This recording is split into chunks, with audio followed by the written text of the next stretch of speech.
And food is also the largest single source of waste in California, making up about 15.5% of our state's total waste annually.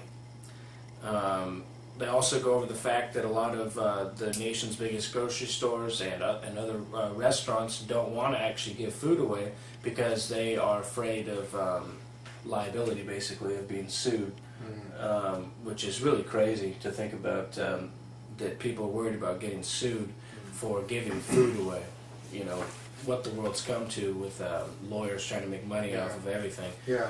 And It's then we have to, as a consequence, look at each other like only we're like profits and liabilities. We're not even people anymore. And I unfortunately, for a short time, worked as a scab during the supermarket strikes some time ago, like 5 years ago or so.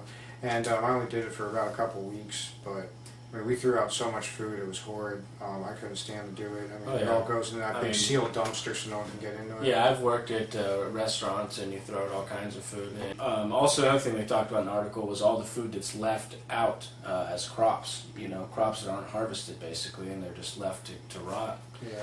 And there have been groups developing around that go and try and gather as much as possible before they go to rot. From the LA Times, our next story is about LAPD shooting of autistic man demands policy review, ACLU says.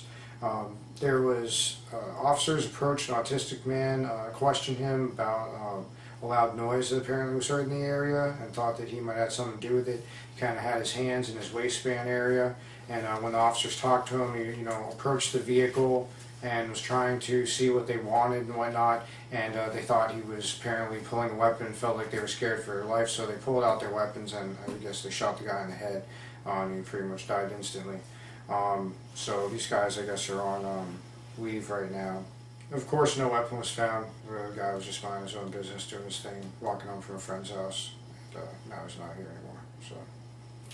Yeah, I think the real problem with a lot of these shootings, these so-called mishap shootings, is that the training that these police are basically getting are what our soldiers are getting to go over and go to war. Yeah, to be prepared for someone to attack you in any second. It's like apples and oranges. Trigger fingers. Yeah, it's like apples and oranges. So they're training them for something that they don't need to be trained for. They need to be trained to be civilian peace officers, not serve and protect, not to assault and headshot autistic people. I think that's the real issue. From California Watch, car seizures at DUI checkpoints prove profitable for cities and raise legal questions. For local police departments, they're far more likely to seize cars from unlicensed motorists than to catch drunken drivers, these reports have found.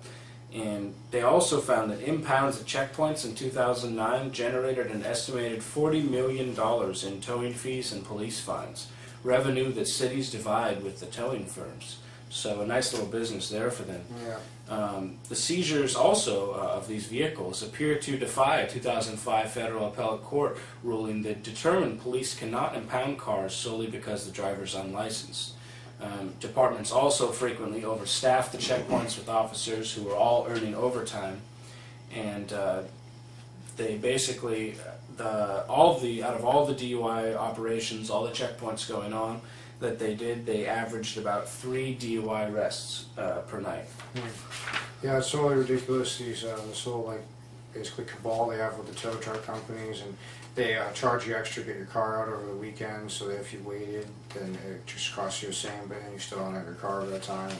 And then saying, you have to have a license when, I guess, constitutionally we all should have a right to travel, and you can look that up. Maybe we'll post a video about it.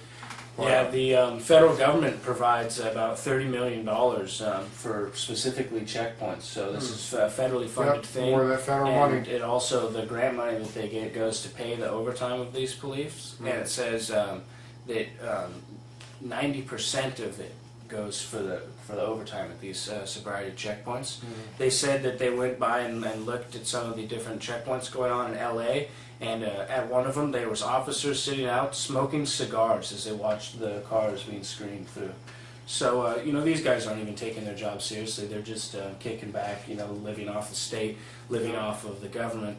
Yeah, and combing through the population, pick their little victims and whatnot. And California Watch also notes, they also note to the public that to everybody out there, you should understand that the Fourth Amendment specifically restricts law enforcement authority to seize private property without a court order, which of course they don't have when they're sitting out their checkpoints smoking cigars. So the whole thing is basically crazy, and people need to start standing up against these ridiculous checkpoints that are totally unconstitutional. Yeah, we need to set a trend that's one for freedom and not one that's obedient to tyrants like this that rove around and set up on the street. Anyways, next up we have California's hidden deficit. Unemployment insurance fund owes $2.6 billion. This is from ProPublica.org. It says that 17 states are forced to borrow federal money. Unemployment insurance trusts have run dry, and California, which now owes $2.6 billion, has the most indebted trust fund in the nation. And we've been borrowing at a rate of $30 million per day. So this is quite horrifying.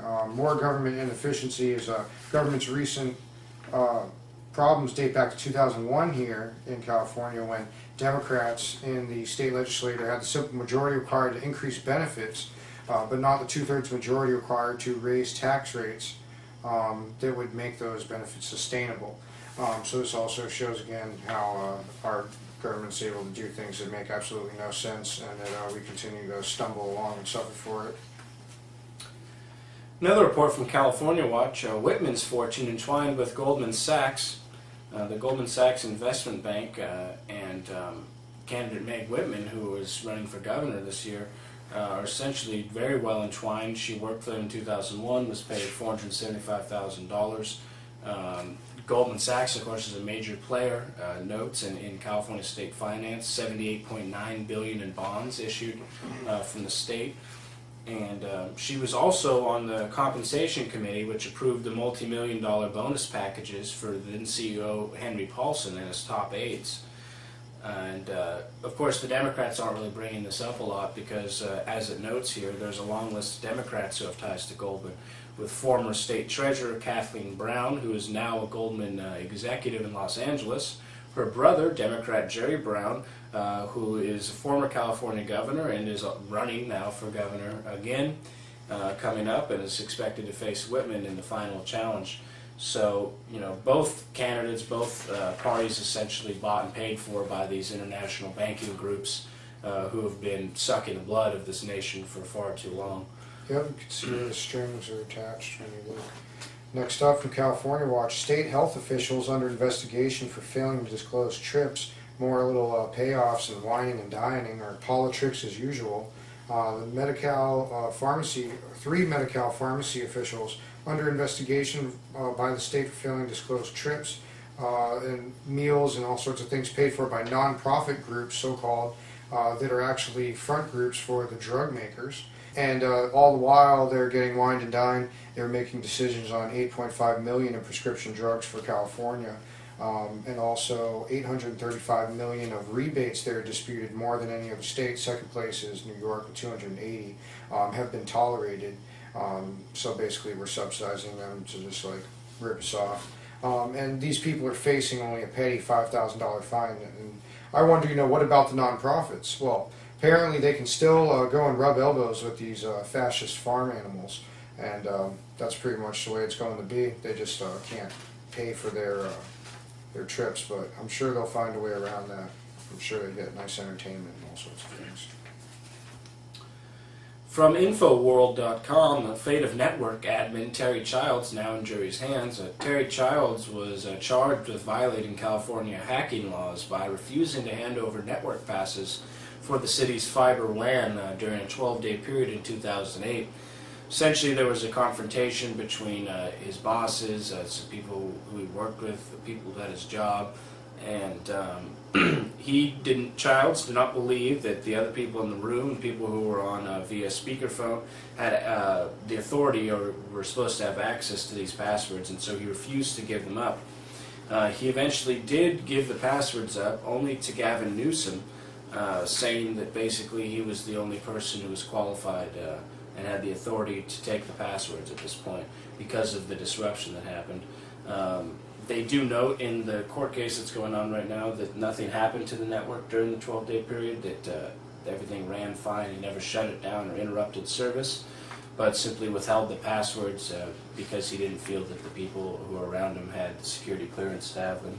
Our final state story from SAC B, a giant Russian cargo plane to land in Stockton. This is about a plane, Russian-made AN-124, landed at Stockton Metropolitan Airport on April 30th. Apparently it was there to pick up two U.S. Army Chinook tandem rotor helicopters from the California Army Air National Guard, loaded onto the plane for transport to Alaska. So apparently there's some kind of joint exercise going on with Russia and the U.S. Army. Yeah, real interesting, kind of just mentioned in the back of the paper. Nothing really talked about it. Yep. And thought we'd at least bring it out to you guys so you know what's going on in your backyard.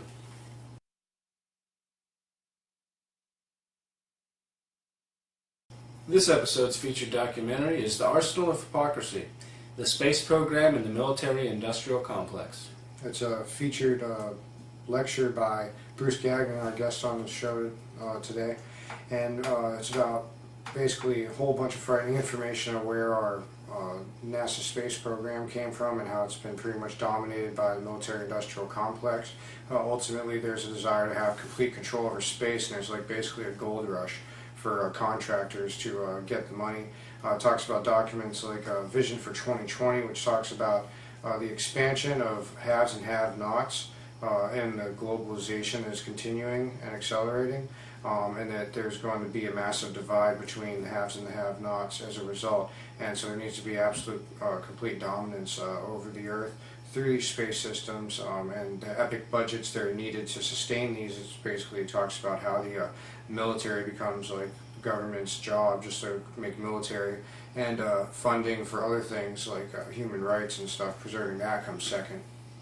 Yeah, it goes over Operation Paperclip, which was basically an operation done during the late 40s and 50s, where we brought over former Nazi scientists to work in our space program and for our intelligence agencies. The Soviets did it as well. It was basically a race to get scientists from each other, and both sides will justify it by saying that, oh, we were trying to keep the scientists from the Russians, or oh, we were trying to keep the scientists from the Americans. We're trying to keep them from hanging. Yeah, so it's okay that we kept them from having justice done to themselves. Yeah. For the atrocities they committed during World War II. So these people were brought over and their minds were added to the minds of others, and that's where the space program essentially came from. And it goes over a lot of history of that as well. So go ahead and check out this clip for you, and as always the video is free online. You can check it out, just look it up on any search engine.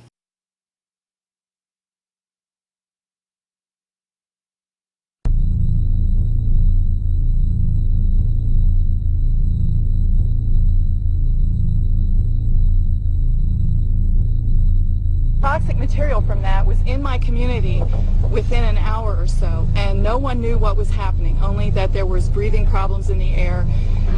A piece of space junk, if it's in an orbit that doesn't intersect the atmosphere, will stay there forever.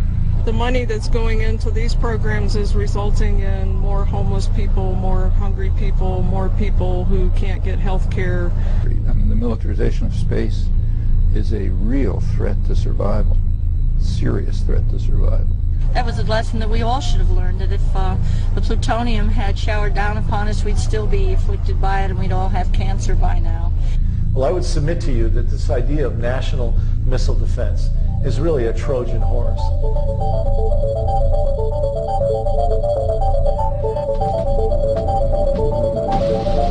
T-minus 15 seconds. T-minus 10, 9, 8, 7, 6. We have main engine start. 4, 3, 2, 1, and liftoff. And it has cleared the tower.